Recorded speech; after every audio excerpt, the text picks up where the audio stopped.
Meeting here. We're still admitting a few people.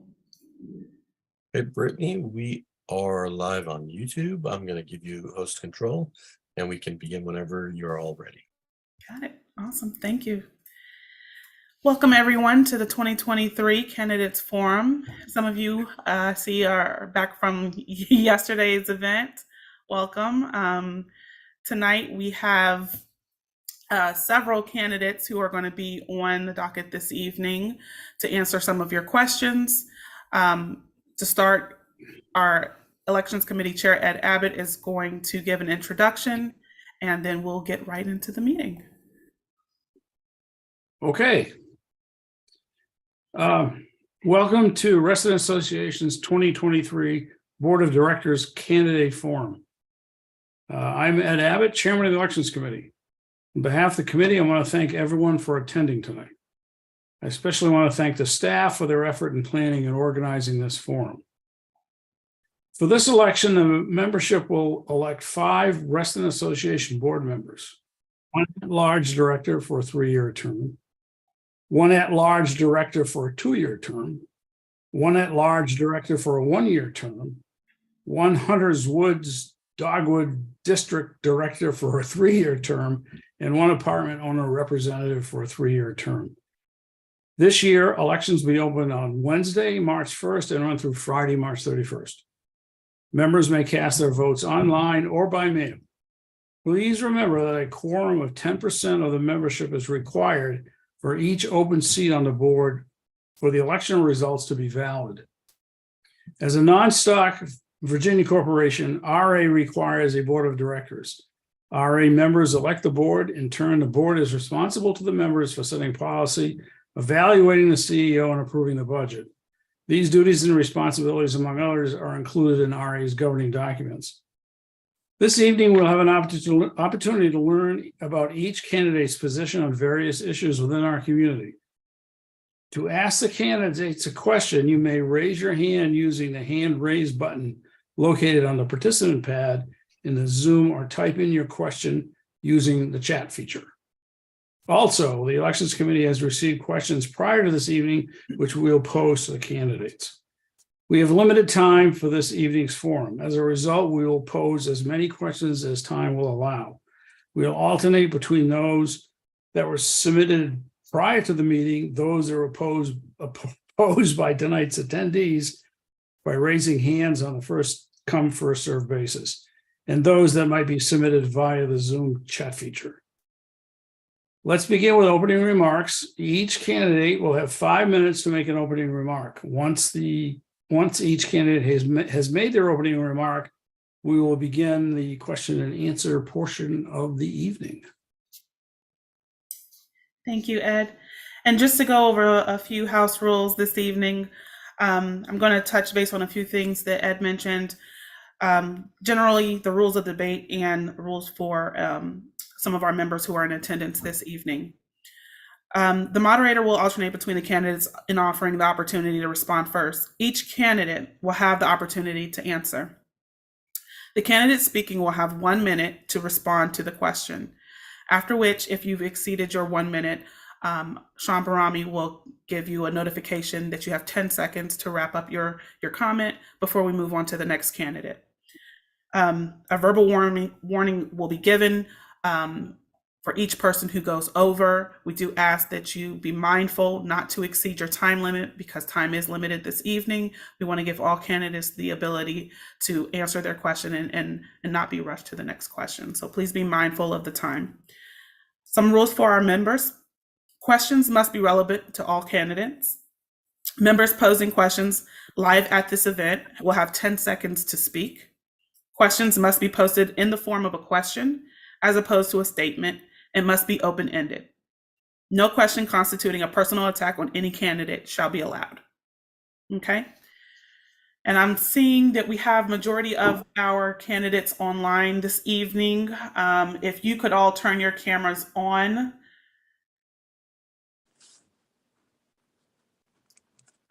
Wonderful. And we have 1 candidate that is not in attendance. I do believe they said that they would be, so they may join us at a later time. As of now, we're just going to go with the 4 candidates who are in attendance this evening. So I'm going to share this screen here.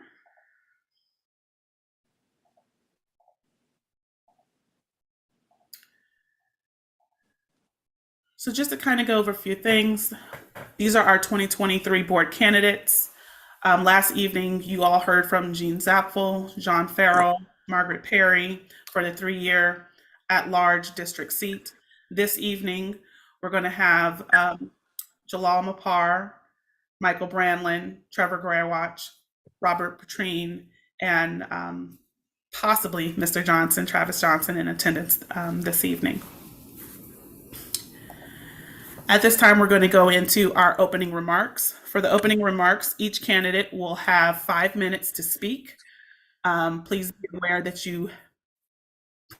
that we have a tight schedule to keep this evening, so be careful not to exceed that 5 minutes. If you reach over that mark, Sean will give you a notification of such. Okay? And to start, we're going to have Mr. Jalal Mapar. Brittany, let me just do an audio check just to make sure everybody can hear me. We can hear you. Thank you very much. You're welcome. Okay. Hello, everybody. My name is Jalal Mapar, and I'm running for the at-large 2-year position. I'm running because for me as a resident for over 30 years, Reston has become the place that I'd love to live, work, and play. And I want to ensure that it remains an extraordinary community for the generations that follow me. I want to share with you some of my goals. As a board member, the goals that I would focus on include proactively maintaining Reston's current infrastructure.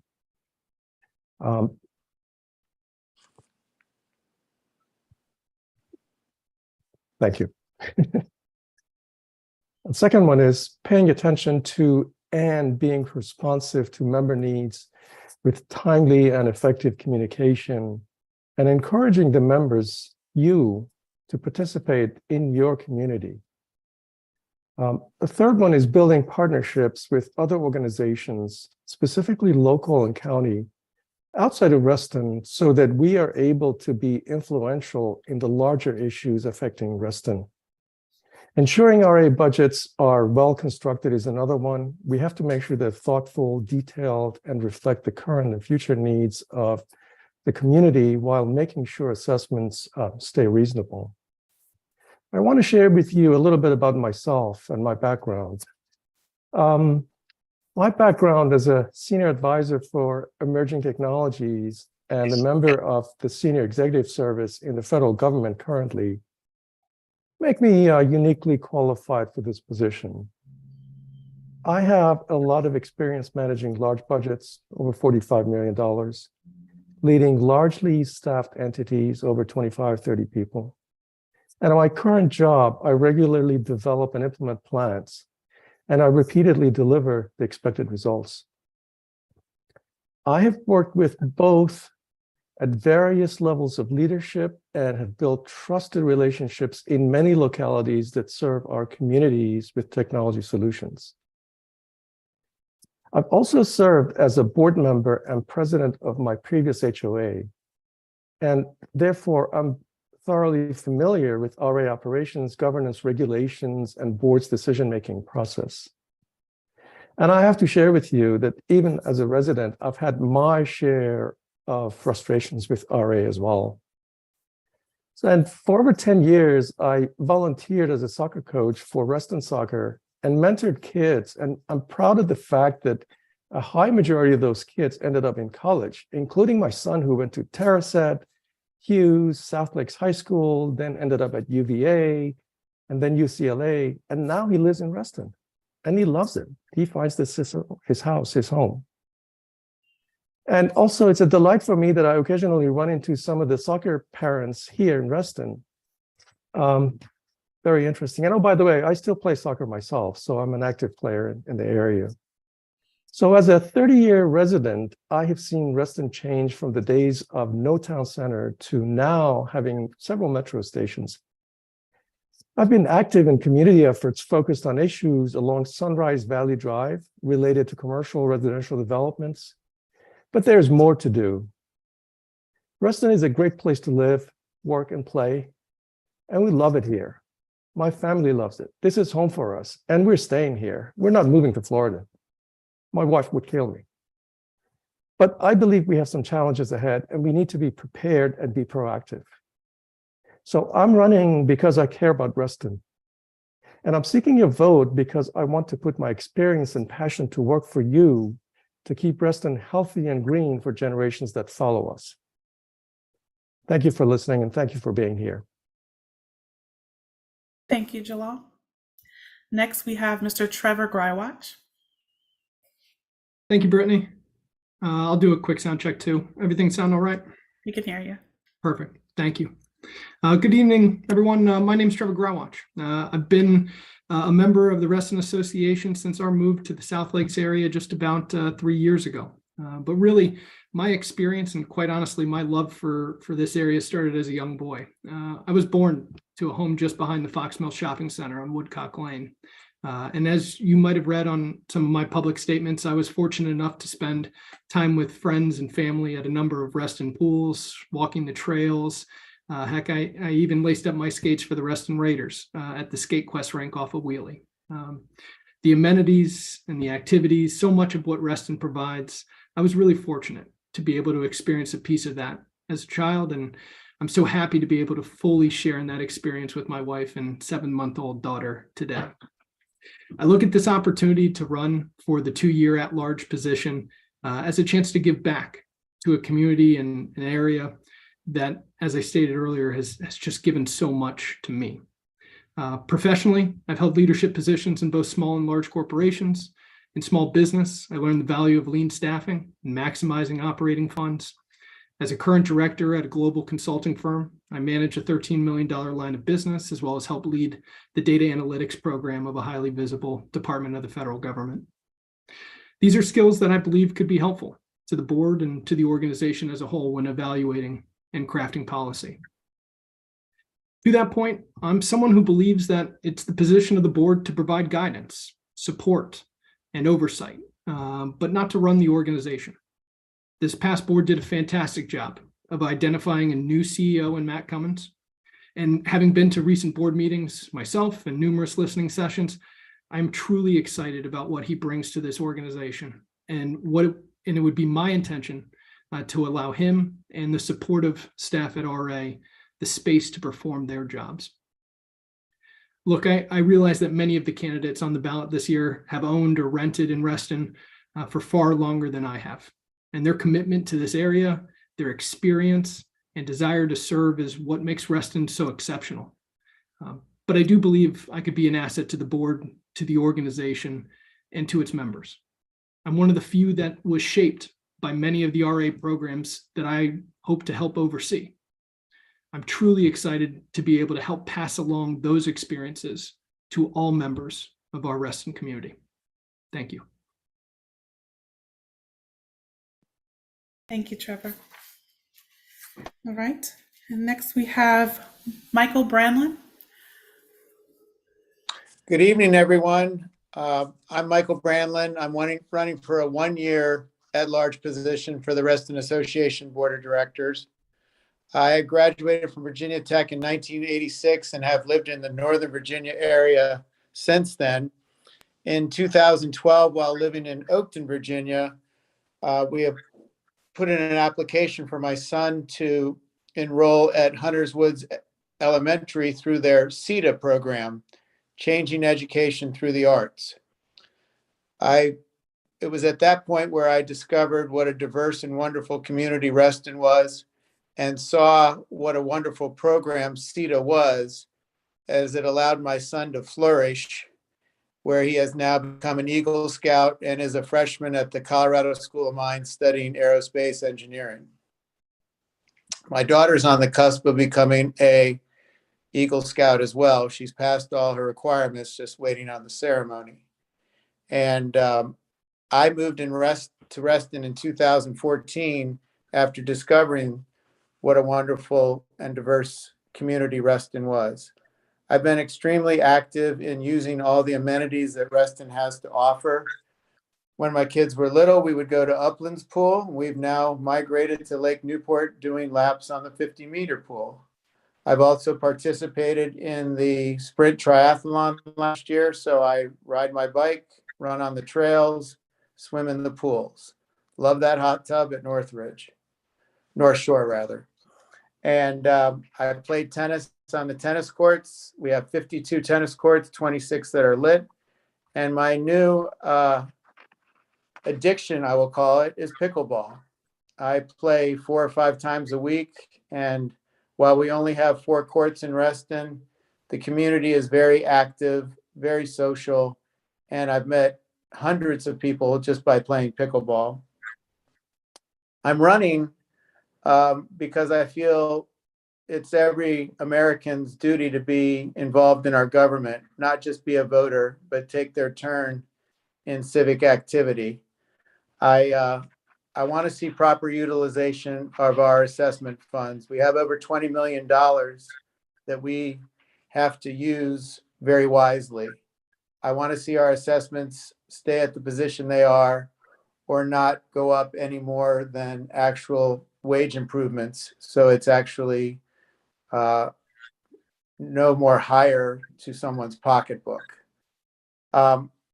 One of the things I want to see is a redistribution of the funds. I look and see that we spent $3 million on a brand new pool, and yet I see swimming pools that are only open 3 or 4 days a week because of lack of staffing. Whereas I see 4 new pickleball courts would cost approximately $400,000. I also see cases where the board is looking at putting pickleball throughout Reston with temporary lines and temporary courts. And I want to see where it's more 2 hubs, one at Autumnwood and one at Barton Hills, so the community can stay together. I love Reston. I love the open spaces that are the 2 18-hole golf courses at Reston National and Hidden Creek. I live in Golf Course Island, so I see Hidden Creek Golf Course and Country Club every day. I love the fact that we now have 2 metro stations that have allowed us to have urban hubs with new corporate buildings, great restaurants and shops. And I want to see the Reston that we all know continue as it is in a smart, loving, effective way. Thank you. Thank you, Michael. And it looks like Mr. Johnson joined us just in time. Hi, Hi, Good can I have evening. you turn your camera on for 1 moment? absolutely. Just a moment. Sure thing.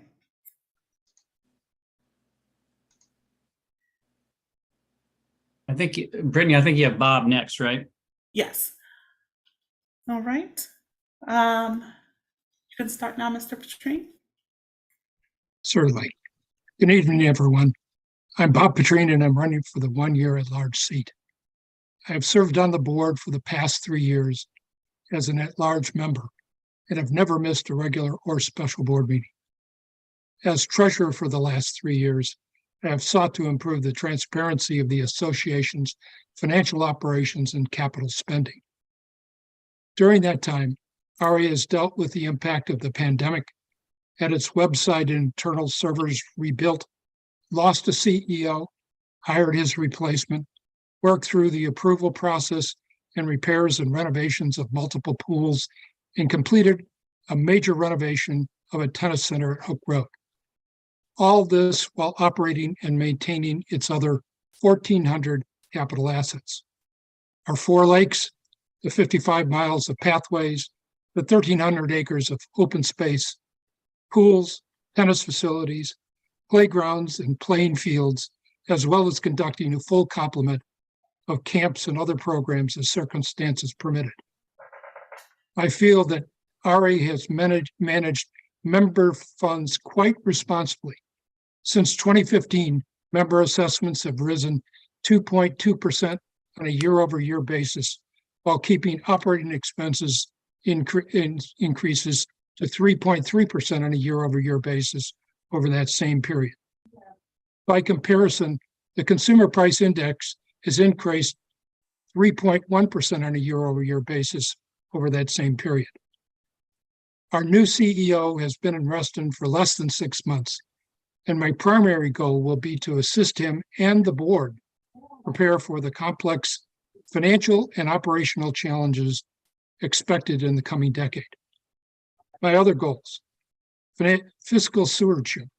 We need to be sure that Reston continues to responsibly manage our money, to maintain our open spaces and amenities, and to provide programming that best serves you, the members. Be an advocate for our community.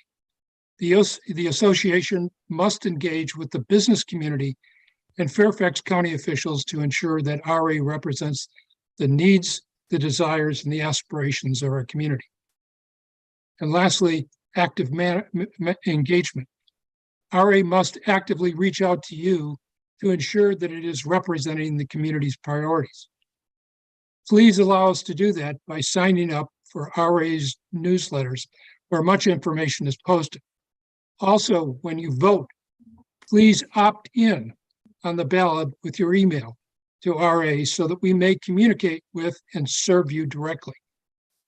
Until 3 years ago, I did not even know by law, RA has no automatic email list to exchange information or receive opinions from our members except by snail. Thank you for your time, and I look forward to our discussions this evening. Thank you, Bob. Next, we have Mr. Johnson. And if you could all give us one moment, we seem to be having a few technical difficulties. I do apologize.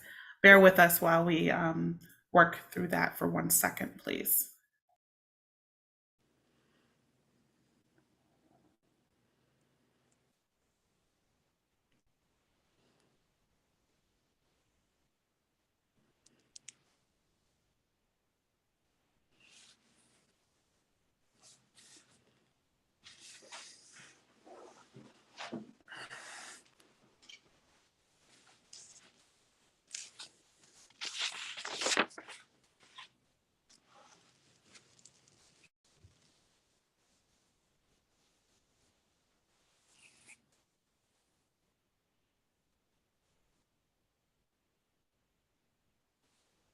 Just a few more moments, folks.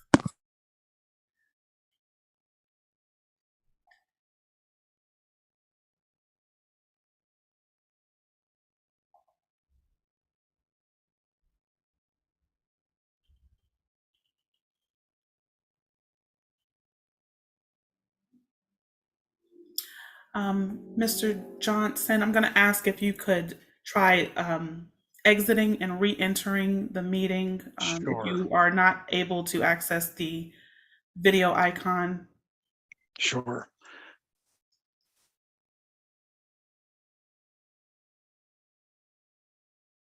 Apologies, folks. Thank you for your patience.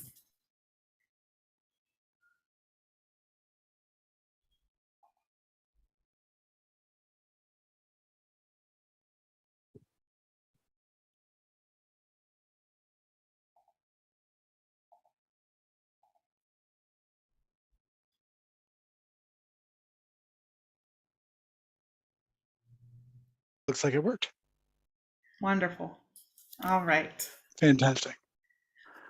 Okay. Hi, I'm Travis Johnson. I have briefly served on the RA board in a 3-year at-large seat to which I was recently appointed. I am currently running for the Hunters Wood Dogwood seat on the RA board. Thank you for giving me the opportunity to speak with you today and to answer your questions. My family and I moved to Reston in 2006 when my oldest daughter was just a year old. In fact, we moved here the weekend of her first birthday. In the 16 intervening years, we've been lucky enough to participate in hundreds of community events and school events, and to meet and become close friends, with Restonians from all walks of life. I've had the chance to listen to the concerns of my friends and identify the issues that I will advocate for as a member of the board of directors. Firstly, I want Reston to work for Restonians. Just last week, my wife and I were discussing, in no unfriendly terms, how difficult it is to do something as simple as pay our dues online. In 2023, that should not be an issue. I am going to use my experience and expertise creating processes that work for businesses and for government agencies to work with the RA staff to get rid of the processes that don't work and enhance and build on those that do. A community as progressive and forward-looking as Reston should not be burdened with antiquated processes. Secondly, I want to help Reston retain its identity while helping the community adapt to change. We all know that change is coming to Reston. In fact, in all my years here, I can't remember a time when the skyline and the landscape has been stable when it hasn't changed.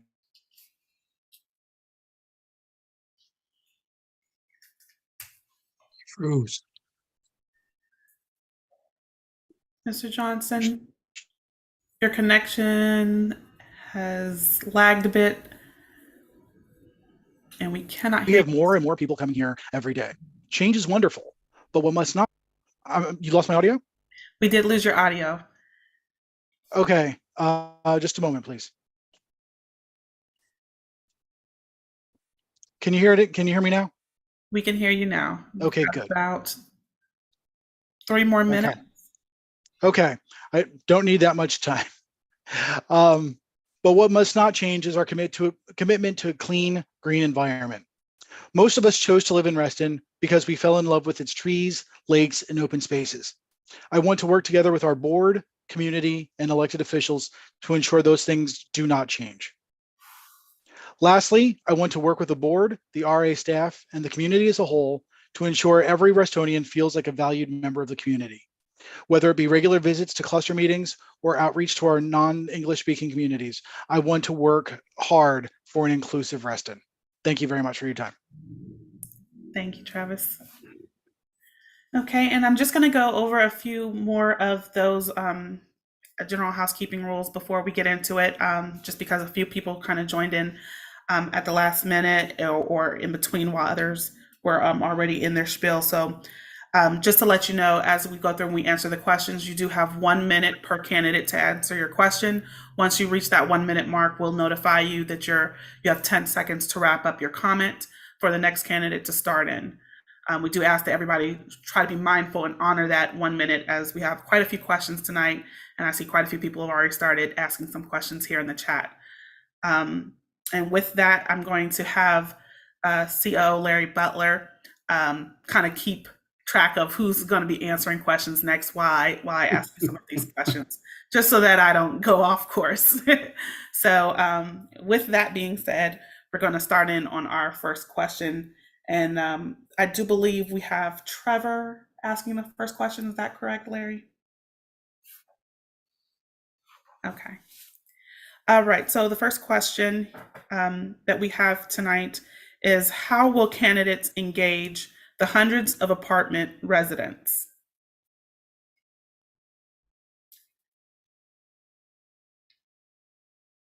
And I'm good to start first. So You're good to correct. start. Yes, Okay. Trevor. Mhm. Thank you.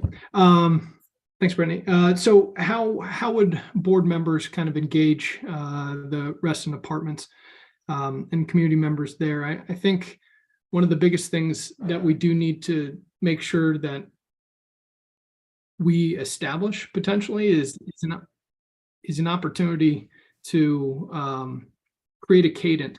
I think Travis was on to something there with the opportunity to reach out to all community members within RA when he was talking about some of our non-English speaking or apartment or clusters.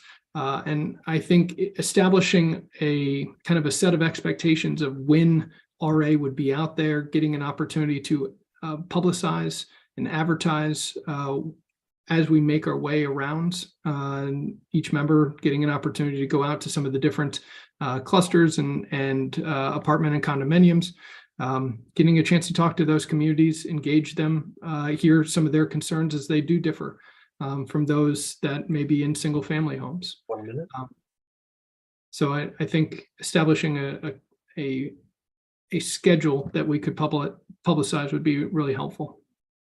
Thank you, Trevor. Now we have Michael. You're on mute.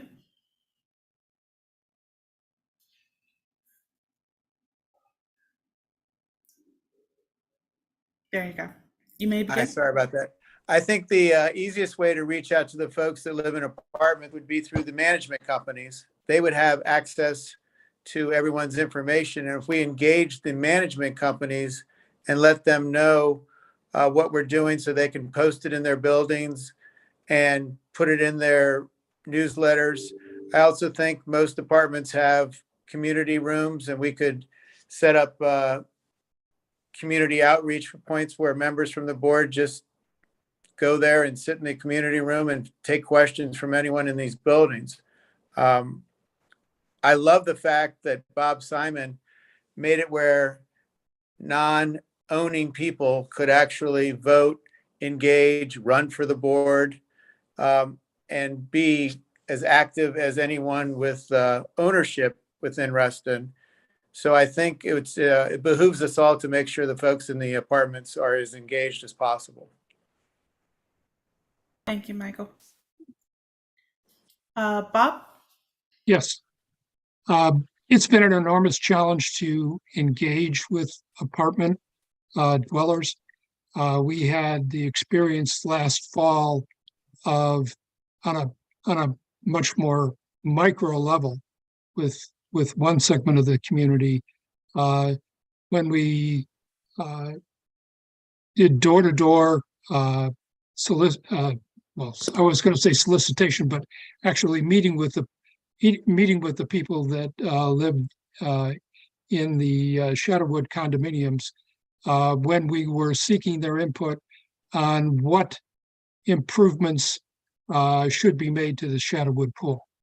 I like Michael's idea of going through the management companies because they are the most effective ones to know who their renters are. And I could see expanding on the outreach that we're already doing, but communications is an enormous challenge in a community as large and diverse as Reston. Thank you, Bob.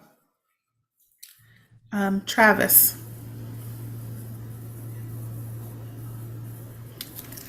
Need you to unmute.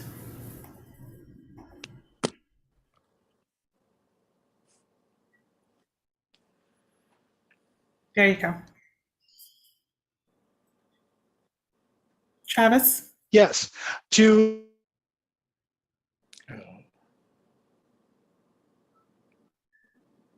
engage the apartment dwellers, I think it would behoove us to have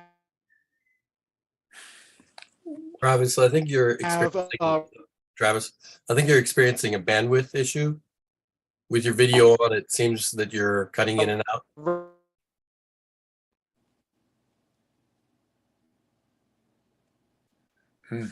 regular check-ins with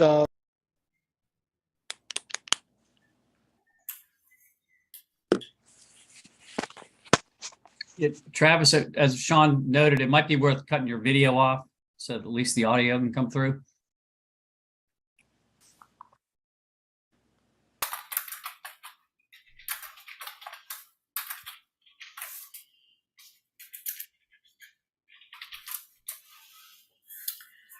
Okay. We're going to move on to the next candidate here, Mr. Jalal Mapar.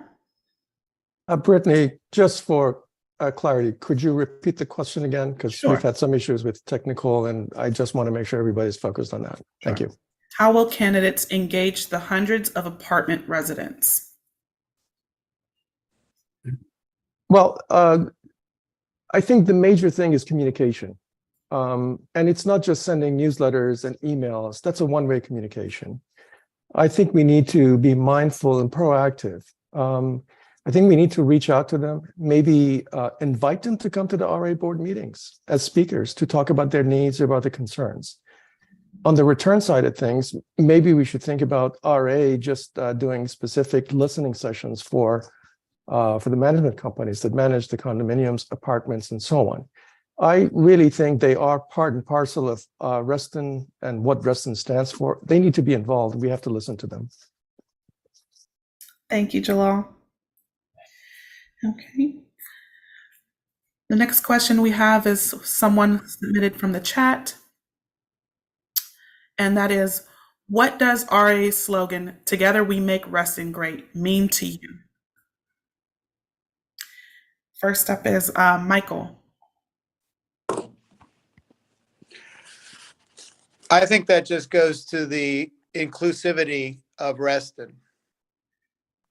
The fact that there are homes at every price level so that everyone, no matter their socioeconomic status, can live in this great place that we call Reston. But I also think that from my experience at Hunters Woods Elementary, when we had dozens, maybe even over 50 different ethnicities represented in just one school, it shows the diversity that we have and how much you can learn from each other.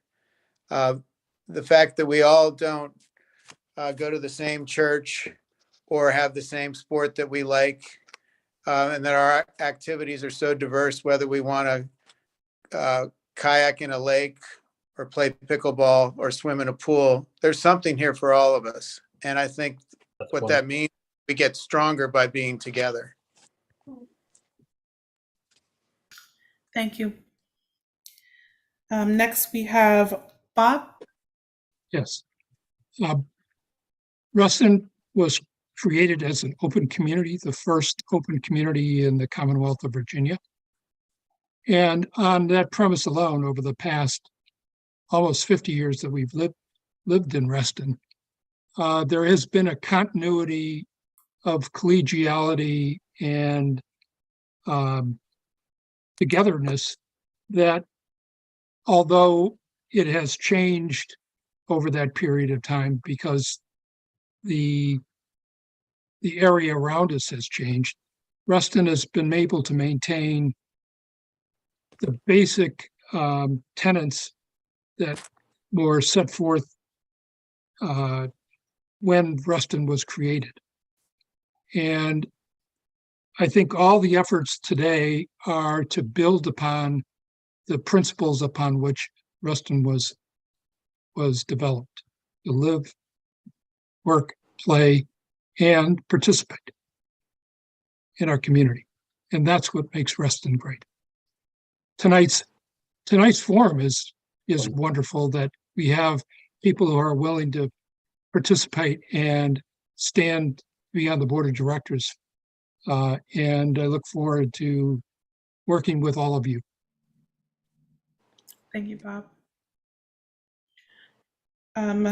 Next, we have, I don't believe Travis is on, Jalal. Thank you for the question. I think it's everything that Reston stands for.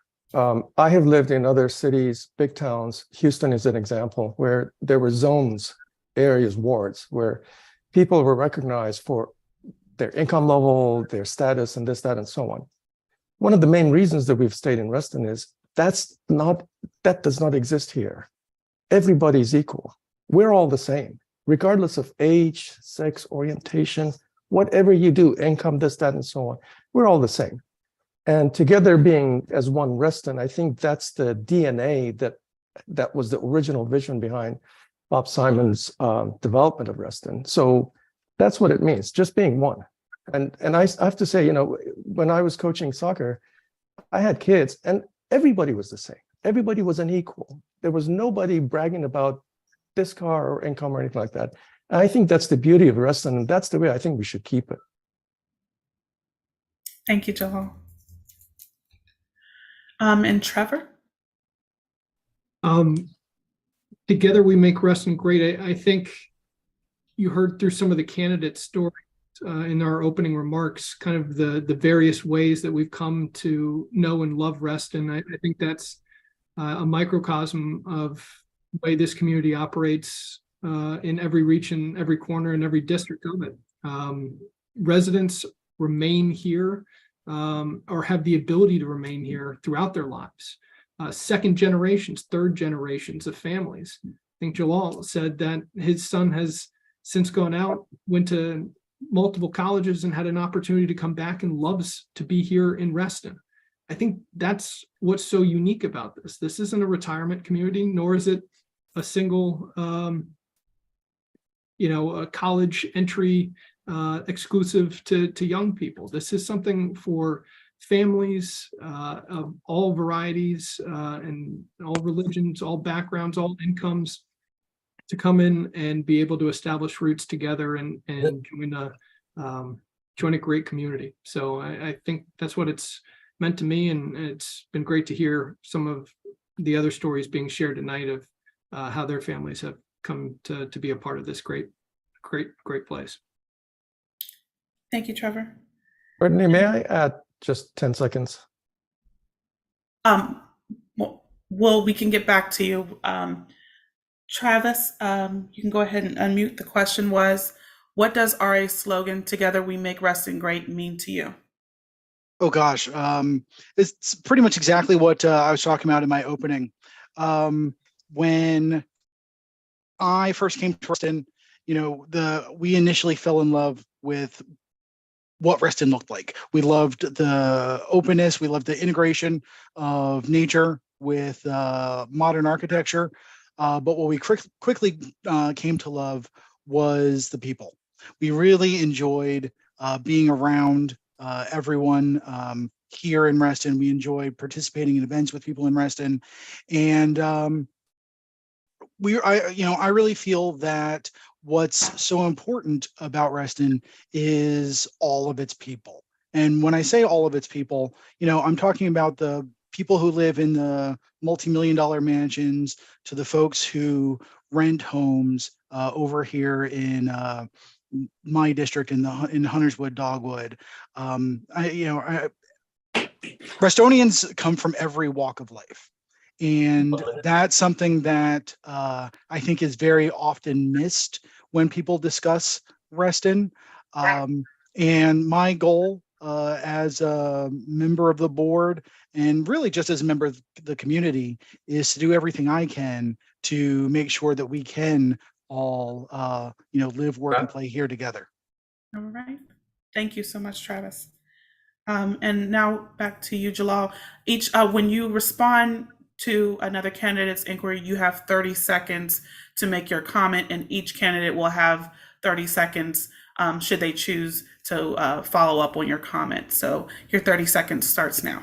I won't use the 30 seconds, but appreciate that. Thanks very much. I just wanted to appreciate Trevor's comment about this place and the story that I gave about my son. I think, and at a higher level, Reston has now got a certain culture, and it's a Reston culture to be inclusive, regardless of who you are. And that's the way it has been. I have parts of my family live in California, and every time they come here, they're constantly amazed by how we run into other neighbors, other people in the town center, and so on. It is a community, and it is a total community. And I think the word culture means a lot. We have a culture that we should be proud of, and everybody should hear about that. Thank you. Thank you. All right. Anyone else want to make an additional comment regarding this question? I would. Just to add to what Jalal was saying, the other day, this is something simple, but it was just so wonderful to me and meant so much to me. The other day, my children's cat ran out of the house, just shot out of the house in the middle of the night. And, we all went around frantic looking for him because it's dark. He's a small gray and white cat. And our neighbors heard us looking for the cat. And our neighbors came out to join us looking for the cat. Adults walking through the neighborhood, yelling for the cat, meowing for the cat. And just to say that we all work together, and it's wonderful. Thank you so much, Travis. All right, we're going to move on to our next question. This was a question that was submitted. The question is, do you have suggestions on how to engage a younger demographic, perhaps Reston's next generation, and promote more involvement in RA's committees and governing bodies? And we're going to start with Bob. that's an excellent question. It is one that I think staff and the board have struggled with, is how to engage younger people, because they're on, they think differently and act differently, not badly, but differently than we did when we first moved in. There are many more couples and singles in Ruston than when we first moved here. I'm just beginning to see people in our area buy with children, and it's buy homes with children, and the cycle is beginning again. The basic problem that you run into with the younger folks is that they're living their lives with their children, and it does take a modicum of time to be involved in the community. It's tough, but I think engaging at the farmers markets, and as was suggested in other areas, Right. just meeting one-on-one would be a great way to go about increasing participation.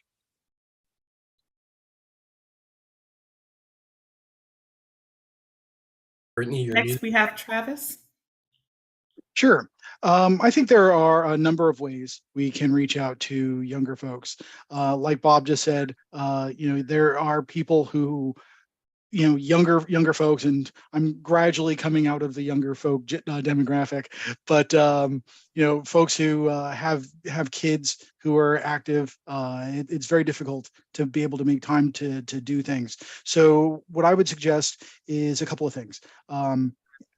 Engage with people on where they are. So not just, through mailings and things along those lines, but to hit them on all of the social media that we can potentially use.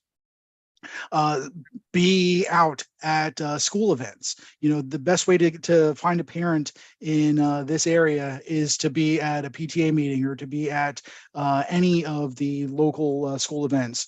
And then lastly, create opportunities that require smaller chunks of time. Committees are, like Bob said, are a big deal. Being on the board takes a lot of time. But if we can find activities that require smaller chunks of time and maybe can engage more people, I think we will be able to engage younger folks who don't have quite as much time as others. Thank you so much, Travis. Jalal? Thank you very much. I have a lot of experience dealing with the younger generation. In my line of work, in the work that I do, I often, every year, I bring in interns who get to know what we do within the environment that we're in, as far as the research, development, technology, this, that, and so on, for the department that I work for. And the way that works is that they get used to the environment, they understand what the processes are, what the regulations are, and so on. Granted, not all of them become interested in coming back, but it's those who become interested who always come back. I think communication is important in this area. Internships, we have to think about not just putting things out, but visiting maybe schools, high schools or colleges, and starting at a younger age. I think it's really, really important. This new generation is not the same as us. We need to think about succession planning and how we mentor the younger people, younger generation, to come and fill these positions. We're not going to be here forever. And that's part of the reason that I really want to push for these types of activities. Get to the younger people and get them interested and bring them in. There are many, many different ways to do this. I have experience in kind of doing that kind of work, and I'd like to use that at RA. Thank you. Thank you so much. Okay, next we have Trevor. All right. I thought there were some really good points, Bob. I love the farmers market idea. I think there is a very demographic that shows up to farmer markets across, whether it be at Lake Ann or out at the St. Newman's Catholic Church. I think there's a really good opportunity there. I also thought Travis's concepts with getting on the social media platforms. I know we do have a great communication staff and a staff that's working to allow us to be on all of those platforms, but to continuous engage and start a conversation, right? I think more than anything else, a younger generation loves to have conversations, but it may not be in the same face-to-face type of area that maybe we're used to. So I think also getting into the schools is one thing, but following the students as they work their way up through the ladder of education and staying consistent, staying in their lives in some way, shape, form, or fashion. I think I was on a board meeting 1 minute.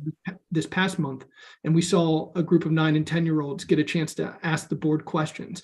That immediately engages that group. We catch them again in high school in certain settings, maybe career fairs, maybe the way we provide benefits to some of the staffing opportunities. I know we can't just offer incredible salaries, so we find creative ways to engage them there. Then we catch them again a little bit later as they become young professionals. So I think following them through is a great way to get that retention. Thank you, Trevor. Next, we have Michael.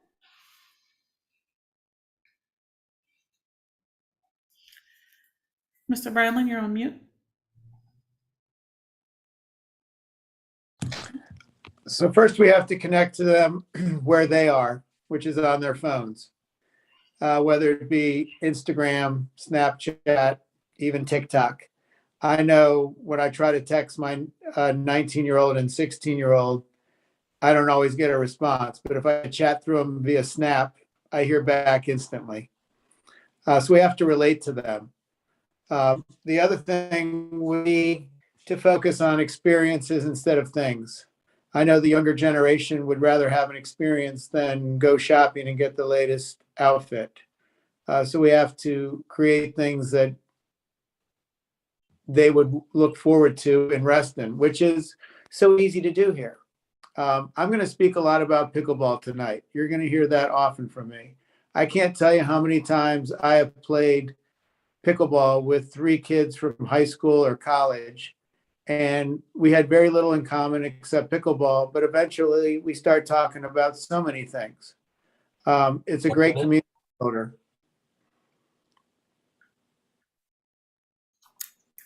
Thank you, Michael. All right, and we have a question from the chat. What is Reston's top transportation concern? And to start off, we're going to have Travis. Well, as a former commuter, now I work from home most of the time.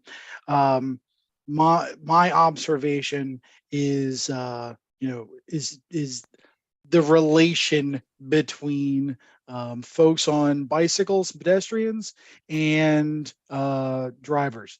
That's typically the issue that I run into, and that's the issue that most of the folks in my neighborhood run into.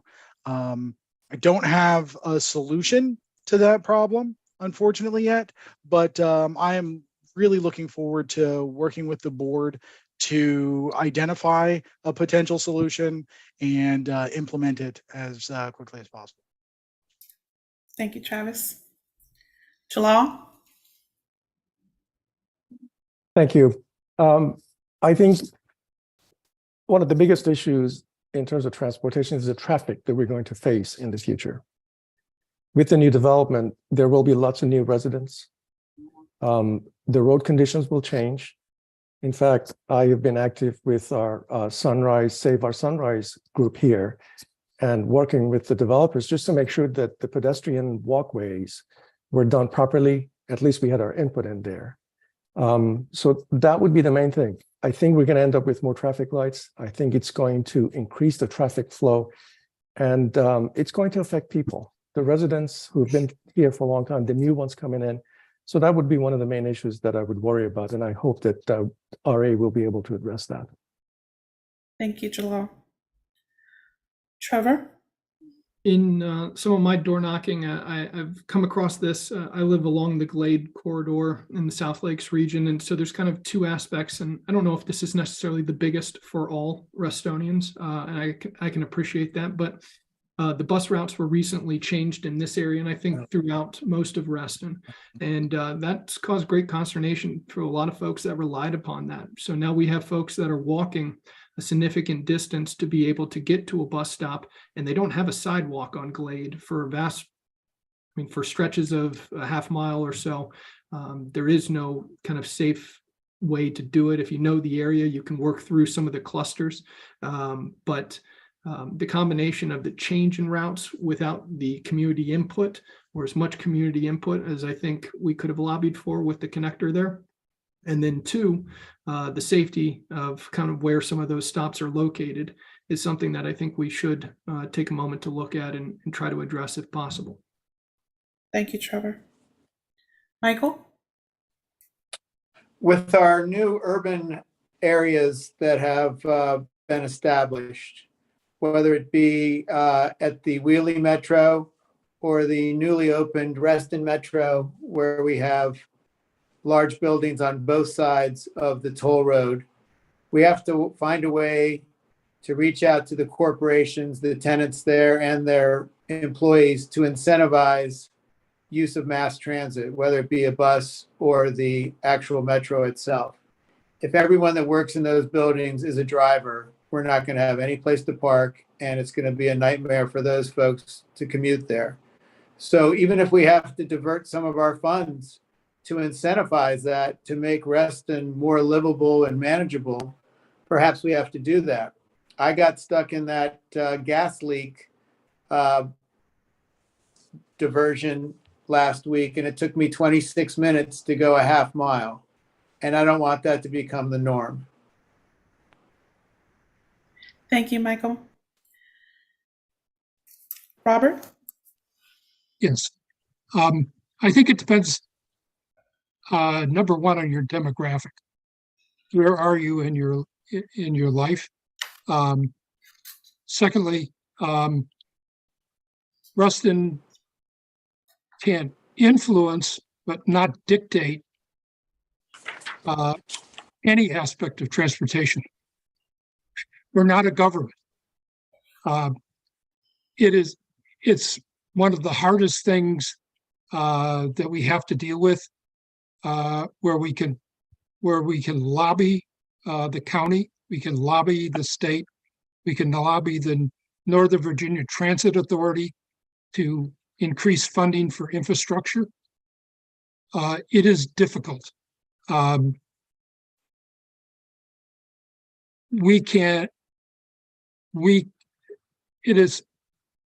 If I'm fumbling around for solutions, I don't truly have any that are easy solutions. That's 1 minute.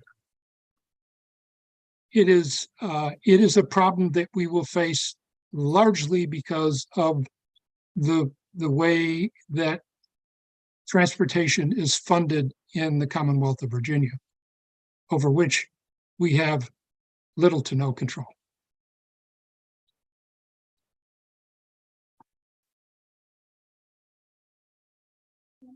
Question that was submitted here in the chat.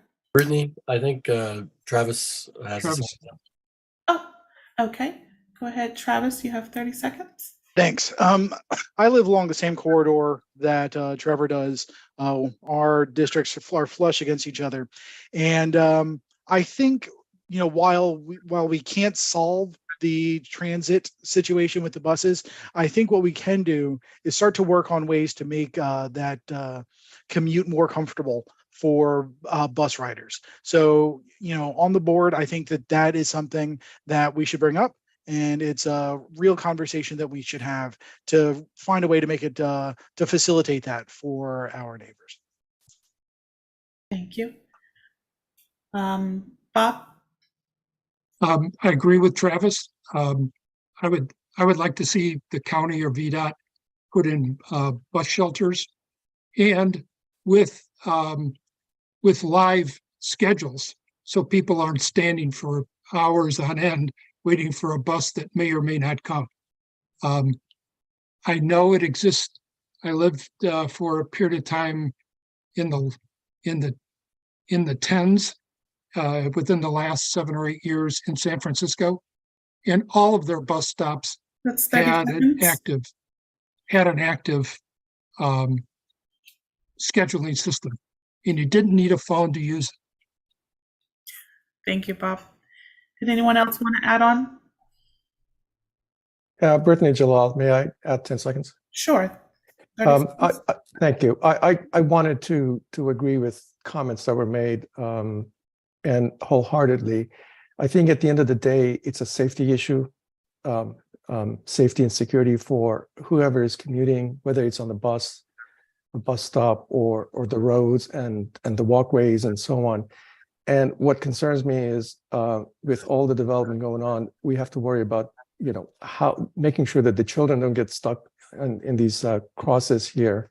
So to me, it's a safety issue. And I would finally say that we have to do something about it. So we have to find a way. We have to be a little bit innovative, look for partnerships, work with the county, everything that Bob said and everything else. Thank you.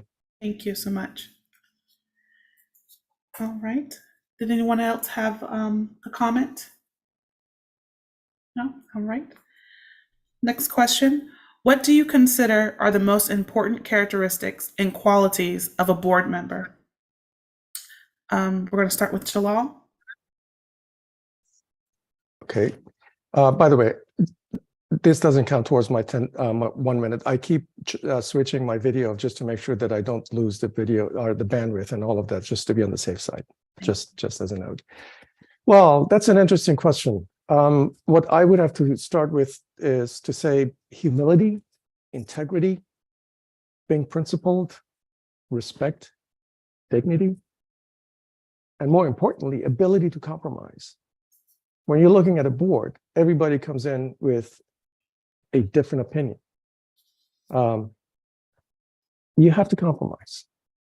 These are some of the traits that I have practiced. They've worked well for me in life and in my career. And I believe these are qualities needed for a board member to ensure we serve the members. At the end of the day, it's not about the individual board member's position or anything like that. It's about what we are doing for the community, what we're doing for the members. So we have to be able to be respectful, go with our principles, but at the end of the day, we have to think about the bigger goal, which is to serve the people and their needs and their priorities. Thank you. Trevor? Yeah, I'll go with two.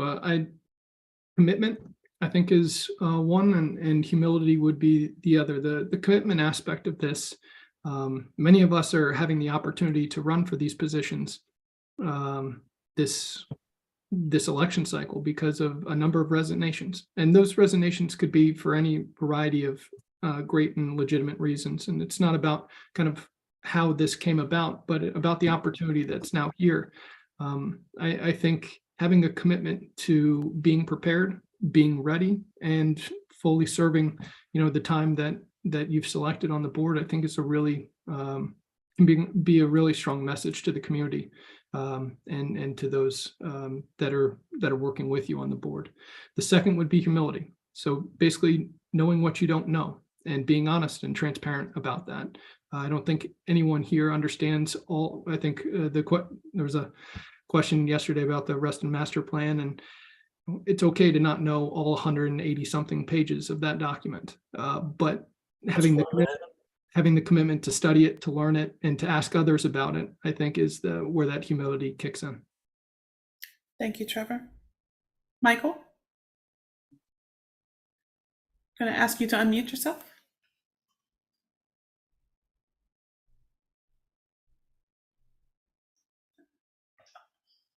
There you go. I would say the most important attribute is to be a great listener. From listening comes a lot of knowledge. And I would also say you have to enjoy engaging people. That's the only way we're going to serve this community, is if we're willing to get in front of somebody and listen to what they have to say. We have to be open-minded. We have to have respect for all opinions. And we also have to be motivated to want to serve and improve the situation. So that would be my list, but mostly listening. So I'll shut up and listen. Thank you, Michael. Bob? I'm going to build on what everybody else said and add a couple others. First is to be informed. When you come to a board meeting, being prepared, having read the 100+ pages of material for each board package is a challenge. But it doesn't necessarily require reading all 100 pages, but digesting the most important pieces of it all and being ready to discuss the important aspects, and particularly your opinions. Secondly, to be engaged. And by that, to stay involved in the discussions of the topics that come before the board. And finally, to be realistic. There have been, we are constantly receiving very, very good ideas over issues that RA has absolutely no say in what happens. And we have to deal with two things: what we can do and what we can afford.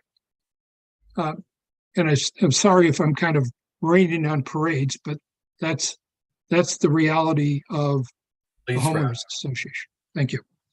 Thank you, Bob. Travis? Sure. It's a cliche on reality shows and in various business that folks don't come here to make friends. They come here to win or to come here to do business. And I'm the opposite. I actually am here to make friends, not just on the board, but with the staff and with the community. I think the number one quality any member should bring to this is collegiality. We're all volunteers and we're all spending our time to make our community a better place, and we should respect that, honor that. And as Bob and Trevor and various other folks have said, be prepared to do the job, but be prepared to have a good time while you're doing the job. Thank you, Travis. Next question from the chat. In regard to the budget and the annual assessment, please explain how you view debt as a financial management tool. We're going to start with Trevor.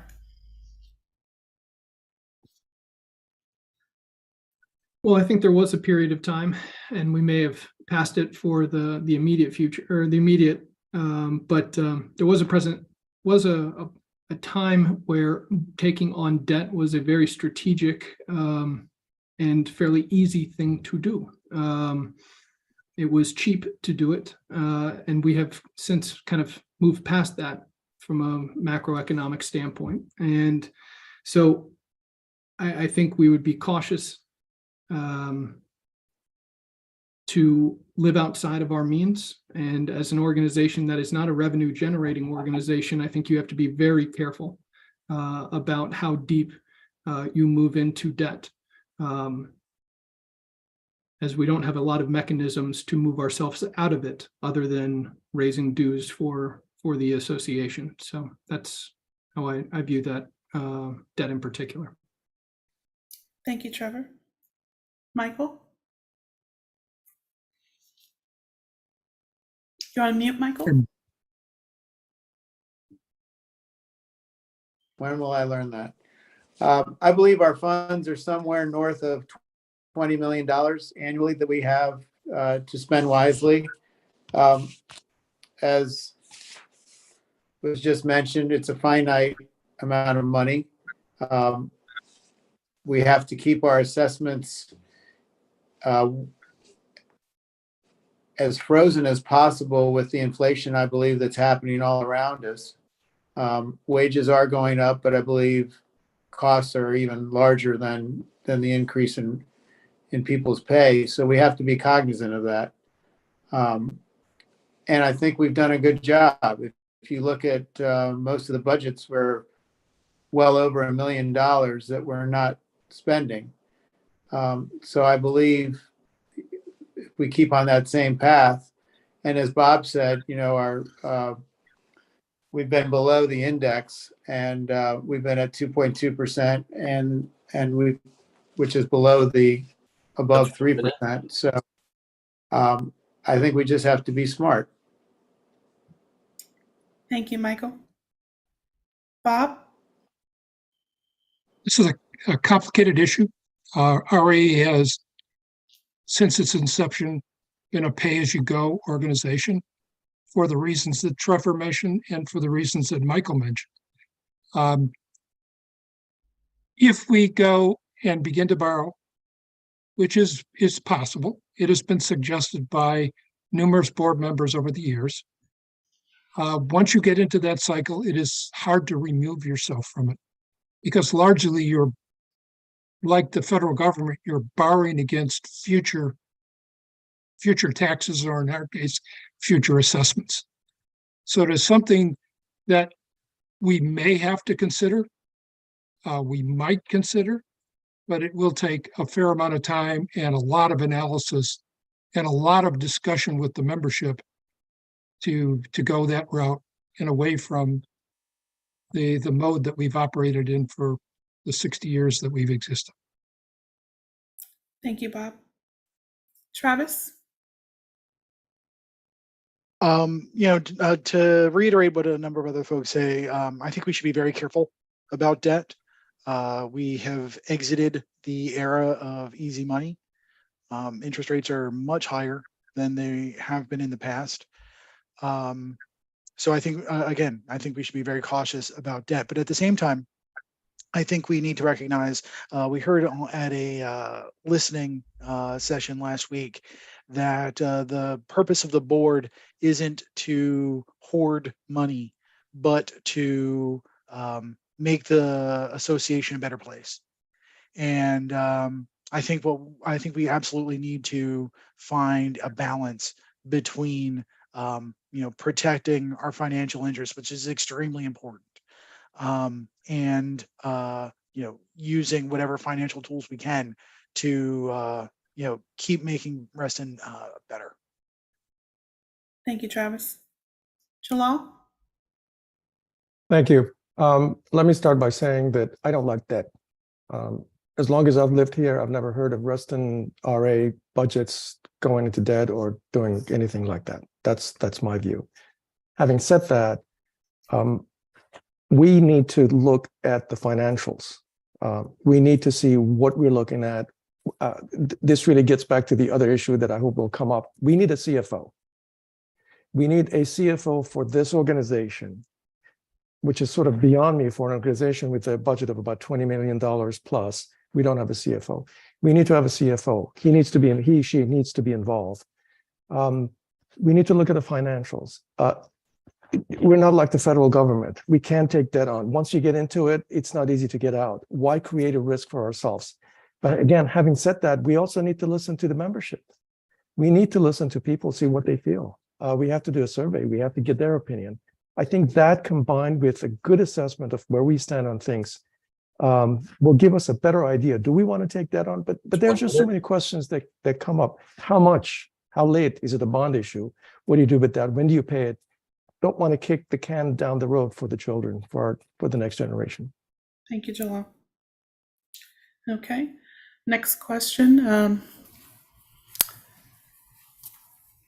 Brittany, How would Brittany, I think May I, Bob- may Okay. I, do and we this have is not someone a who wants to criticism, add on?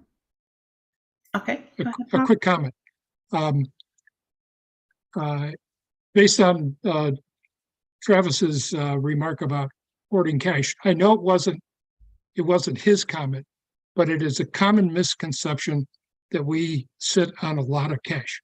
Yes, we have cash. We, by law and by sound financial management, have to have reserves to repair, replace, and renovate the assets that we own. They are expensive. We didn't pay for them. They were given to us. We are now buying new assets. That's 30 So seconds. keep that in mind. Thank you, Bob. Did anyone else want to make an additional comment? Travis? You're on mute. Not anymore. I just wanted to respond to what Bob was saying. I totally agree. As he said that, it wasn't the comment that I'd made. However, I did want to say that should be part of our calculus when we're determining, what financial tools we need to use to keep making Reston better. Thank you, Travis. And Jalal, did you want to make a comment? Yeah, I wanted to share some previous experience that I had. I think Bob mentioned sort of the incumbent reserve in the homeowners association that I was a member of and was the president. We also had to deal with incumbent reserves. But as Bob mentioned again, and I agree, those reserves are set for facilities and fixing some of the infrastructure. There's a plan behind that. And my comment about debt, listen, I believe we need to look at everything. I remember the big mistake, of course, everybody knows about the lake house. I think RA took on some debt, but it's been paid off. But again, we have to look at everything. Thank you so much. Anyone else want to make another comment? Okay, seeing no hands raised, I'm going to move on to the next question. How would you stimulate more active communication with members? I'm going to start with Michael. And you're on mute, Michael. Well, again, I would be more active in social media. I don't believe that snail mail, flyers, knocking on doors is cost effective or just timely, efficient way to reach out to folks. We've got to meet them where they are. And that's at least for the younger demographic.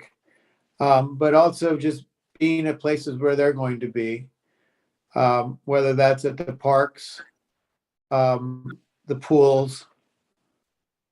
We've mentioned the farmers market already, but out at Lake Ann, the Reston Town Center, whether it be in front of the Reston Community Center. There's many places where people gather where we have the ability to do that. I know in my case, I probably speak to at least 100 people on a weekly basis on the pickleball courts. And I get a diverse amount of opinions from a diverse age group of folks as well. So we have to just find where they are and be there. Thank you, Michael. Next we have Robert. Bob? Yes. Building upon all the ideas that we've had with several of the other questions and stealing Michael's, I think he was the first one that mentioned communicate with people where they are. I think that's an excellent idea. Whether we pushing materials out and not knowing whether people have read things, we need to be much more analytical in the way we use communication tools and than we have in the past. I'm an old fogey. I use Facebook and a bit of Instagram, LinkedIn. They're all good. They only hit a certain segment of our population, and I think we need to get those younger people. Probably my grandson who's in high school would probably be helpful in energizing a communication strategy for us. Thank you, Bob. Travis? Sure. Firstly, I think we should engage RA staff. I know we've got a great individual who's working on communications now. I'd like to make sure that he's engaged with social media. And, like everyone has said, and like I said in my earlier response, the best way to get, parents is to be where they are. And, we should have tables out at the back to school nights. We should be at the pools from time to time. We should be at the farmers market. I'd be happy to pop out at a table from time to time. We can get some volunteers, just like the local political parties and other organizations do at the farmers market. I'm sure John Lavis and everyone else who's involved in that would be excited to have our participation as well. It's I think we need to get our faces collectively in front of the community. Thank you, Travis. Shalom? I agree with everything that everybody else said. I would, however, add that we have to go to see the members where they are at. And like everybody says, these outdoor places, pools, fields, et cetera, et cetera. Social media posts, opting in for newsletters and quarterly activities, they're necessary, but they're not sufficient. They're not enough. The younger generation has a tendency to look at their phones than pick up a newspaper or anything like that. They like to have things digital. We really need to fix the website. We can post videos on YouTube. But if we put stuff on the website, that will help.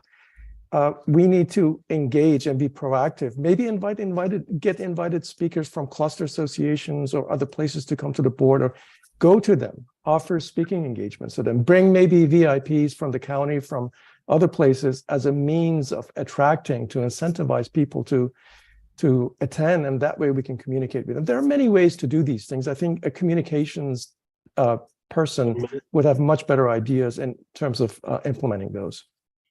Thank you, Jalal. And Trevor? So I guess the beauty of going last in this situation, and maybe the risk as well, is that I'll try something a little bit different. I fully agree. Being where the people are is a excellent way to go about this, but I'm going to bring up two others. I think we need to stress why it matters, and that can take a variety of shapes, but on our videos, on our presentations, on our slide decks, we need to, in big, bold, upfront, early on, we need to tell people what is the impact to them and why it matters, not bury that potentially in slide 7 or 8 after some initial introduction and background and everything else. The second one is potentially bring some of our meetings, bring some of our subgroups and committees on the road. Literally do the action and perform the duties that we are doing, but do it in a traveling manner at school auditoriums, at gymnasiums, at the Y. Do it in places where people can join, be present, be public, and change it up instead of doing it virtually and stream it from there. But instead of just doing it virtually or doing it at the RA headquarters. Thank you, Trevor. Next question is one submitted through the chat. I'm hearing a lot about pickleball. What is your solution to the noise issues we hear from residents? We're going to start with Bob. The noise issue is becoming probably the single biggest detraction from expanding pickleball in any community. I know that Vienna has had a big uproar over its local pickleball courts. I've looked into sound deadening material. I've thought that what we might do is test out materials to see what works best. I've also heard that there are rackets that are composed of such materials that it cuts down on the noise, but I don't know by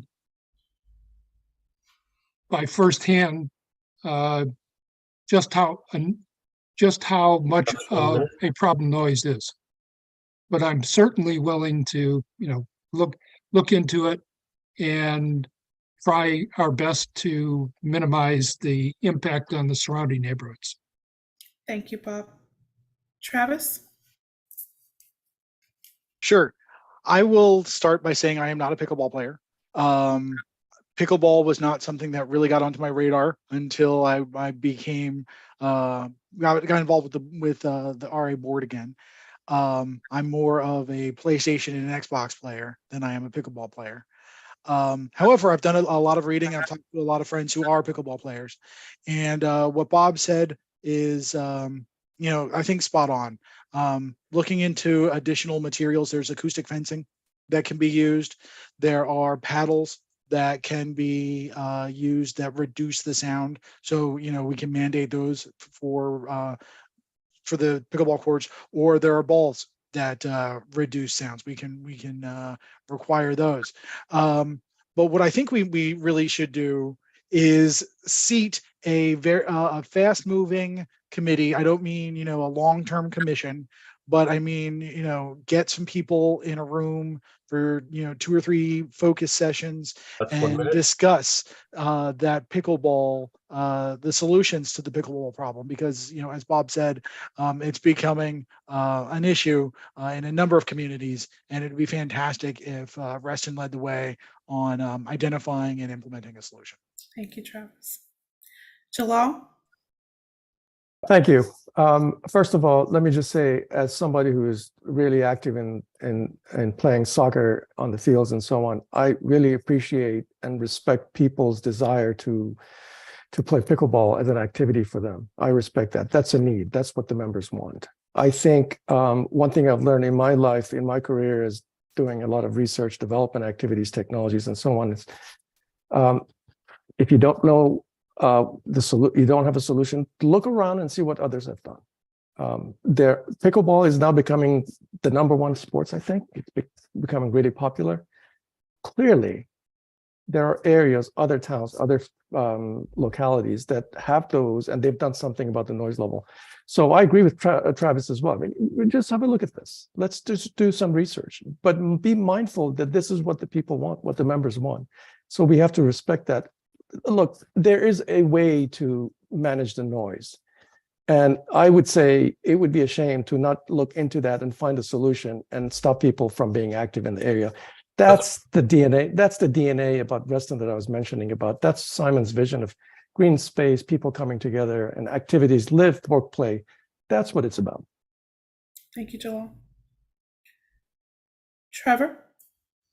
I think we're all going to learn probably a lot from Michael here, going last, given that he's an active member of the pickleball community. So I'm excited to hear what he has to say about this. But in general, I think he mentioned earlier the idea of hubs, and I think that makes a lot of sense, right? If we're going to expand our pickleball presence, but also consolidate the footprint and not have the sound spread out everywhere, but in some areas that we can take the mitigating steps to ensure that it is quieter for the surrounding area, and we have the right resources in place to help people both play and enjoy their experience there, but also live in the community surrounding, I think is probably the best bet, instead of going through in each and every one of these individual communities trying to take the necessary steps, and allowing the pickleball community themselves to be closer together when they do come together to play. Thank you. And Michael? It's not noise, it's the pitch of the actual paddle against the ball. The decibel level of pickleball is actually below several other sports. It's the sound of the ball.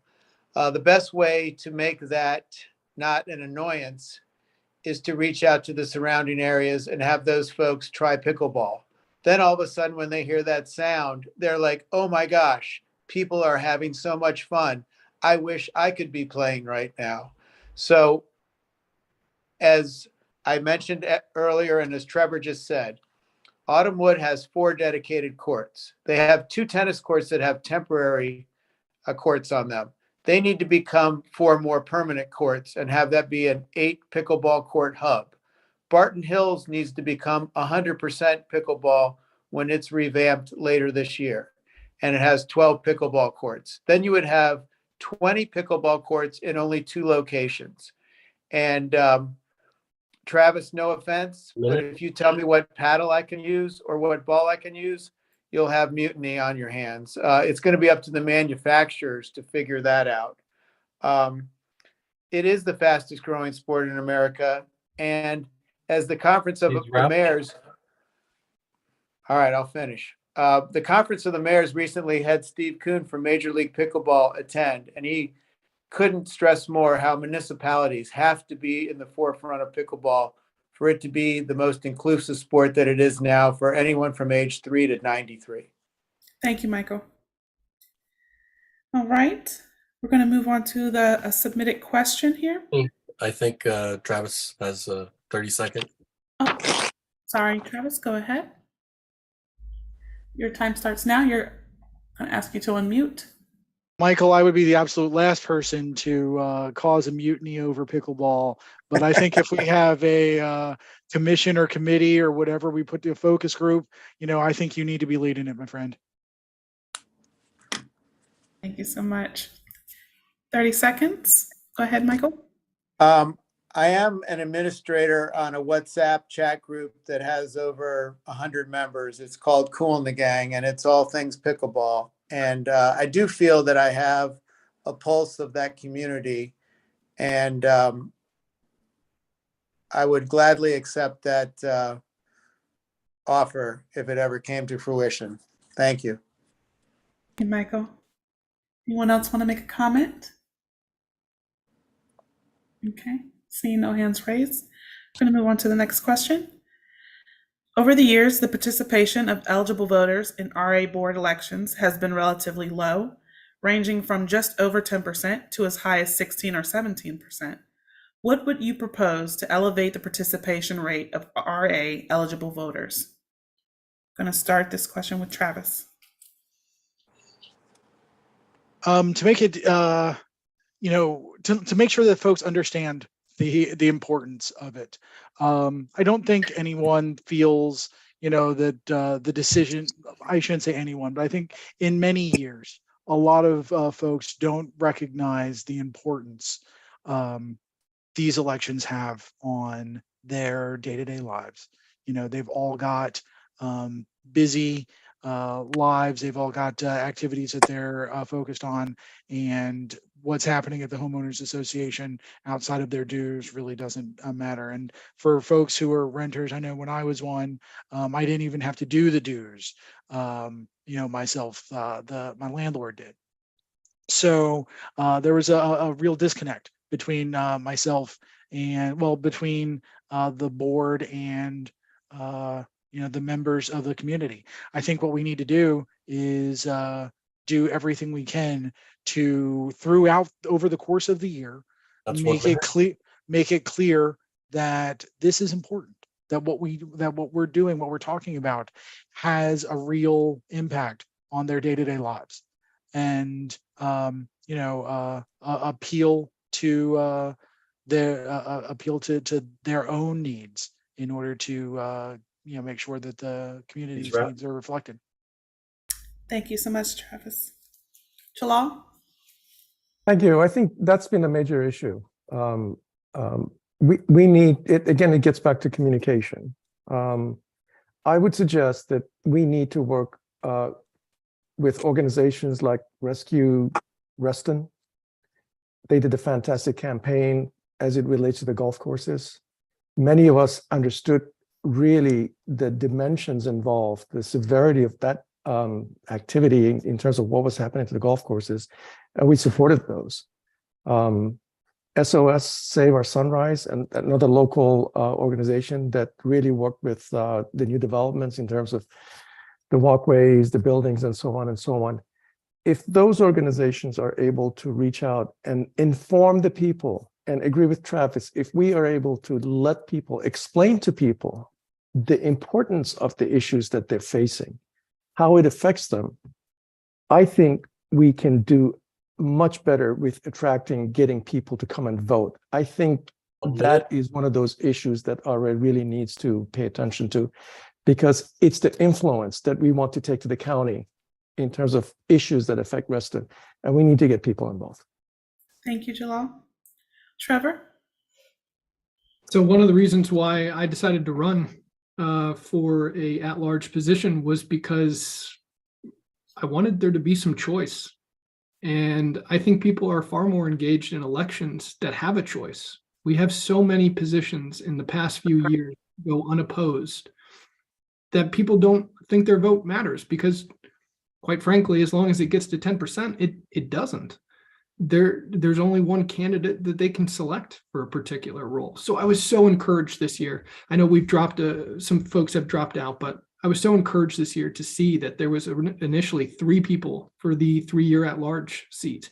There's been 2 people for the 2-year. There's 3 people, I think.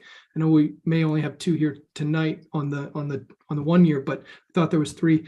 But that choice is what people can wrap their heads around. They can learn, they can become engaged, they can find out which candidate is best for them, and then they can make a decision and they can vote and they can be engaged in this community. And so I think it starts with us. It starts with the candidates, and I think it starts with association members getting out and trying to take an active role in this community. Awesome. Thank you. Michael? I think you have to make it hit home about how important an association is in literally saving lives in some cases. If you look at the tunnels that exist in Reston that allow us to run, bike, and walk under busy streets and get safely to the other side without having to dodge traffic. When you see stories on the news about young children going across busy streets and getting hit by a car and tragically dying, we don't know how many people we saved by just that decision of the board to build those tunnels all through Reston. And when you explain that to a youngster, that that's because somebody was active in their community and lobbied for that and made it happen, then they realize the importance of something. So sometimes it's just a chat with someone about how the importance of a board or a government can be. Thank you, Michael. Bob? At the sake of being controversial, I think one of the ways that we could encourage people is to find an issue, a critical issue, that people can grab onto.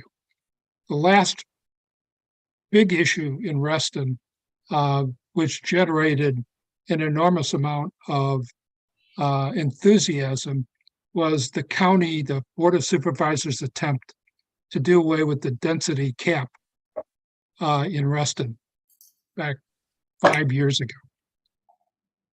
And there are plenty of issues at the county level that we could latch onto, but they're very complicated and none affect us immediately like a density amendment would. And I'm sorry, I don't have a specific issue to bring forward tonight, but something to grab people's attention, something that they can understand, and something that we can, not only RA, but the community as a whole can latch onto and really get enthusiastic about. And that way, as if RA were to be in the leadership position on the issue, it would encourage people to vote and get more involved. Thank you, Bob. Okay. All right, folks, we have time for one more question, and I have a question here in the chat from our board president, Sarah Selvaraj de Souza. And that question is, how can we improve our board meetings? Specifically, how do we increase member engagement? And to start us off, I'm going to start with Jalal. I think we've answered some of that with some of the other questions, and it relates to communications. Over the past many years, I have watched the RA board meetings. I have seen they used to go for hours and hours and hours. I think Sarah, to her credit, has been able to kind of bring them down to a reasonable number of hours. But you know, the thing is, how do we get people interested in listening to the board and all these other issues? How do we get them interested in participating? And again, it gets back to communications. I think there are cluster associations, homeowner associations. We need to be this concept of pull and push. We have to do both. We have to go out there. We have to have liaisons with the board, with the homeowner association, the clusters. We have to go to the pools where people are. We have to fix the website. There's so many things that we can do in terms of showing people what the issues are so that they can appreciate what the importance of these issues are. We want everybody to participate. We have to find better ways of getting them involved. Thank you, Jalal. Trevor? Sarah, I know you've done a great job, as Joel said, of taking these meetings and condensing, consolidating them into a much more reasonable timeframe. But I would maybe suggest one meeting out of the year, one of the 12. We take an opportunity to really explain to those that are present and to those that we try to invite in what it is we're doing and why we're doing it.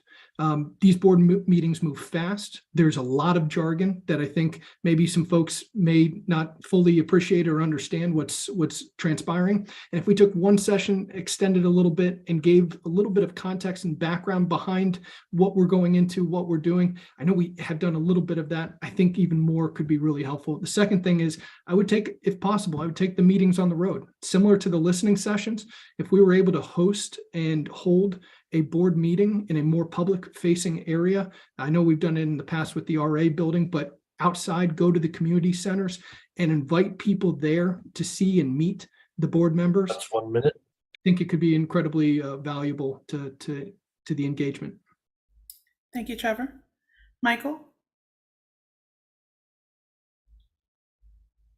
I'm going to piggyback on Trevor's idea of the road show. I'd love to see all the board members live at the lake house. And maybe we could even have a small group join us there.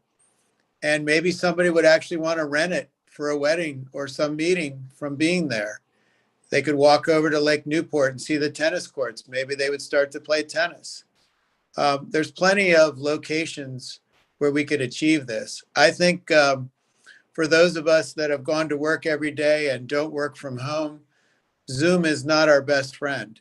And I think that limits a lot of people from engaging. And I think getting back in person in a healthy environment would foster a better connection between the board and the community. Thank you, Michael. Bob? I'm going to build on what both Trevor and Michael said. As an existing board member, I would strongly encourage going back to in-person meetings. I find them to be much more effective than Zoom meetings. I serve on the fiscal committee and we meet in person on a monthly basis. And I feel we're just more effective.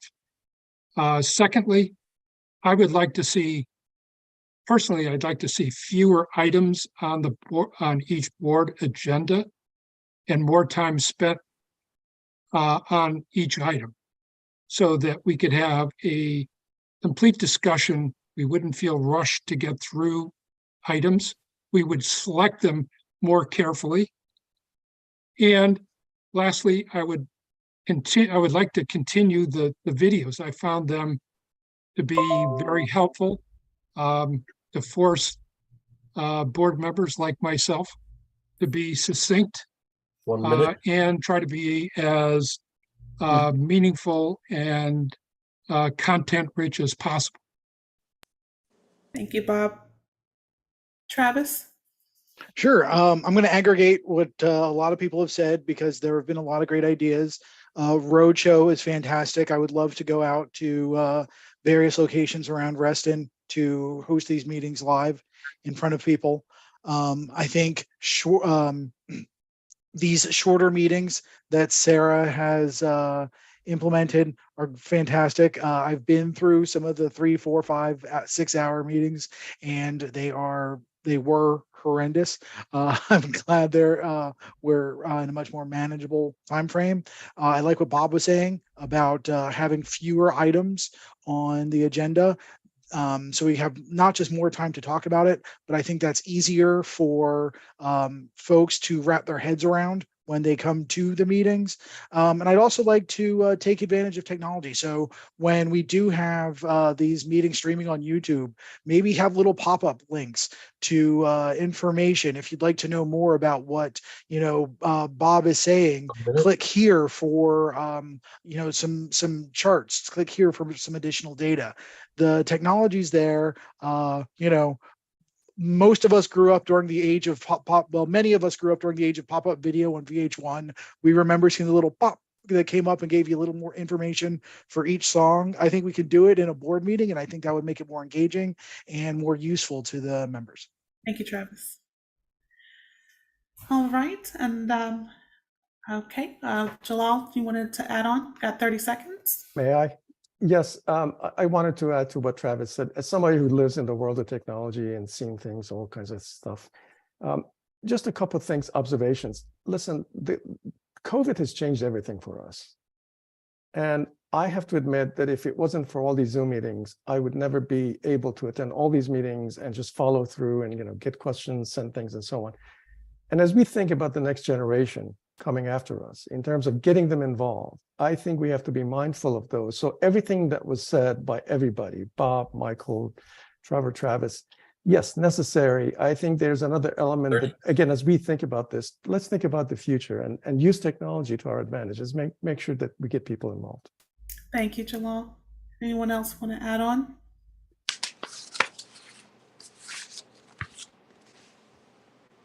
All right. Well, we're going to go into our closing remarks. Just as a reminder, each candidate will have 3 minutes to make their closing statements. We ask that you are mindful of that so that each candidate has enough time to go through and make their closing remarks.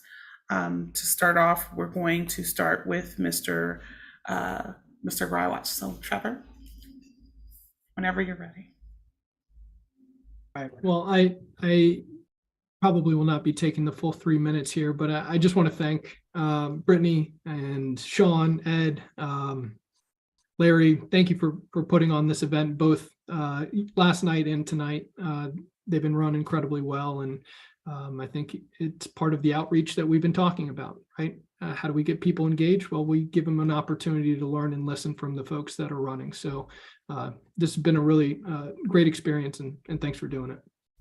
And thanks for all the other people that were hosting a simultaneous at-large session as this was going on too, which no easy feat. So kudos to RA on that. I'll just reiterate, I'm doing this because I really think it's a great opportunity to give back, to volunteer in a really structured and impactful way. There are many opportunities in the world of community service or just volunteering in general that you can go out, you can make an impact, but sometimes it's only for a day. Sometimes it's only for a week. I'm hoping to be able to give back to this community in this structured format for the next 2 years to make lasting impact and change, but also do so in an oversight and a leadership type of capacity that helps just move the organization along, but doesn't, I am by no means thinking that I am here to run the rest of the association. I'm here to help. I'm here to give my time and to listen to all those that have been here much longer than I have and have a wide variety of experience in all areas of this place. So I'm excited that we have such great qualified candidates at each of these positions. I think that is a credit to what RA has done to get out the message, and for those that are answering the call and putting their hat into the ring, congrats to you and best of luck. So thanks everybody for the opportunity tonight, and looking forward to the vote that'll start here at the beginning of the month, and thank you for your consideration. Thank you, Trevor. Michael? Well, thank you, Brittany, for hosting this. You've done an incredibly nice job, and appreciate all your efforts. Sad to hear that you don't get Friday off, even you work these late nights. But I've been a complainer this year in regards to pickleball to the Reston Association. We have 4 courts that are terribly cracked and have dead spots everywhere. And I decided that if I'm going to complain, I should put my time to try to make it better as well. So I'm motivated that people can't just talk; they have to act and put their time in if they want to see real change. And I'm not trying. I didn't have any idea that I was actually running against Bob. I think his qualifications as a treasurer in particular are unmatched. I don't think I have any ability to rival him as far as his background in that. But I will add that you can be the treasurer without being on the board. Those 2 positions can be separate. And I do like the thought of folks that are in the decision process not being also part of the implementation process. So I do like the idea of a board member and the treasurer being separated. I care about Reston. I've lived here for 9 years. I've got to meet many people. My children have gotten great educations while living here. And I just want to do my part. And I look forward to meeting people during the month of March that are trying to make their decision on who to vote for. And I think regardless of who people vote for, Reston's in good hands. I was very honored to be part of this group tonight. I think everyone running has their heart in the right place. Thank you. Thank you, Michael. Bob? First of all, I'd like to thank all of the candidates. It's really quite something that you've all put yourself up. You've gotten in the game, which says a lot about you and your character.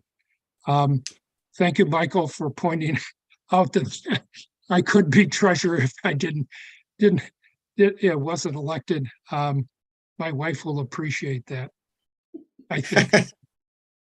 I want to particularly thank both Larry and Brittany for peppering us with questions, and a special thanks to Shad Brahmi, who is the fellow behind the curtain who makes this all go. He is an incredible technician and has kept us operating for the past 3 years. So I'll finish by begging your indulgence with a little poem. I seek your vote, your trust, your ear, for I aspire to join the board this year. To serve and lead, to grow, give and grow, to make a difference, to make it so. With passion and purpose, I pledge to you to represent your voice, your hopes, your view, to listen, to learn, to act with care, to build consensus, to bridge the gap, to dare as a candidate for the RA board.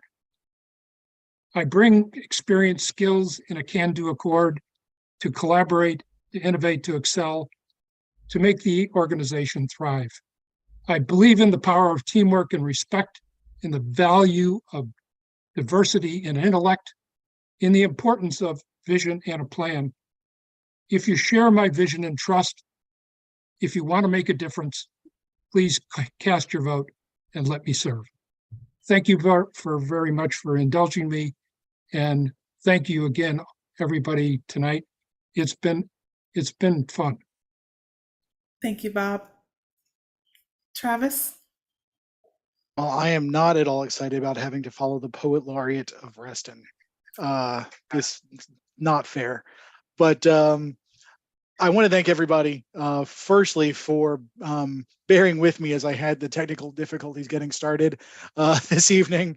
Not excited to be an IT guy and to have technical issues. This is not going to go on my resume.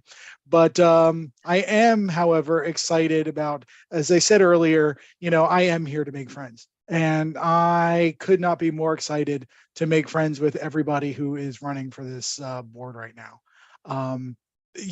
Everyone seems like a person of character and integrity and good humor and pickleball skills, and I am just looking forward to spending time with any or all of you I also want to thank all the members of staff who, spend their evenings doing these things. Thank you so much for dedicating your evenings to the work of this community. And thank you to the members of the community who send in their questions, who are listening now, and who will all listen later on YouTube. You're what makes Reston special. And I really hope that I can get your vote to stay on the board and to represent you and your needs. Thanks. Thank you, Travis. Jalal? Oh, I'm the last one, right? Well, listen, first of all, let me thank the RA Election Board and thank you, Brittany, and your team for all the work put into organizing this forum. I would be remiss if I didn't mention the following, and I want to recognize Larry for all the years of his service to RA, to Reston, and all the best as you get ready to go into your retirement and whatever else you want to do, new ventures, etc. Thank you for everything you've done for the community. I also want to thank everybody who's here and those who will hopefully view this recording of the forum on YouTube and other places. I hope you've been able to learn about me as a candidate running for the at-large 2-year position, who I am, my goals, my experience, and my knowledge of RA. Reston was founded on Robert Simon's 7 principles that embody the vision of live, work, and play. And next year, it'll be Reston's 60th birthday. We came to Reston when there was no town center or metro station. A lot has changed, and even with the pace of new development, Reston has kept its character, and we have adapted, and that's why we love it here. But we are at an inflection point. Our infrastructure is getting old. COVID has changed the way we live and work. Our population will increase, and we need to think about the future of Reston now. These are the facts we cannot ignore. And I believe more than ever, RA needs to be proactive, really proactive, and handle these challenges facing us: the master plan, infrastructure, budget, green spaces, et cetera, et cetera. We can go on. We can do this by working as a team to serve the member needs. We can build partnerships with other organizations, be influential with the county, developers, and other organizations. The place we've called home for 30 years will be 60 years old next year, as I mentioned. I'm seeking your vote because I want to put my experience and passion to work for you to keep Reston healthy and green for the generations that follow us. I want to appreciate for you being here and thank you for considering me as a candidate. I would encourage you, if you have any questions, if you want to reach out to me, please, I'm at jm4reston@gmail.com. I promise I will respond to anything you ask me. Have a good night and thanks for being here. Thank you, Jalal. All right, everyone. That concludes the 2023 board candidate forum. So I have here all of our candidates. Be sure to make sure that you go out and vote. Voting starts March 1st through March 31st. Check out our website. Information will be posted. Signage will be going up soon. It's very, very important that we make quorum. So please tell a neighbor, tell a friend, make sure to get out and vote. If you have any questions, please make sure to reach out to us at electionscommittee@reston.org. We're happy to take in that information and hopefully answer your questions. Brittany? We've got Ed Abbott. Go ahead, Ed. Yeah, I'd like to, on behalf of the Elections Committee and myself, I want to thank the candidates for running, and good luck. Good night, all. Thank you so much. Thanks, everyone. Good night. Good night. Good night, all.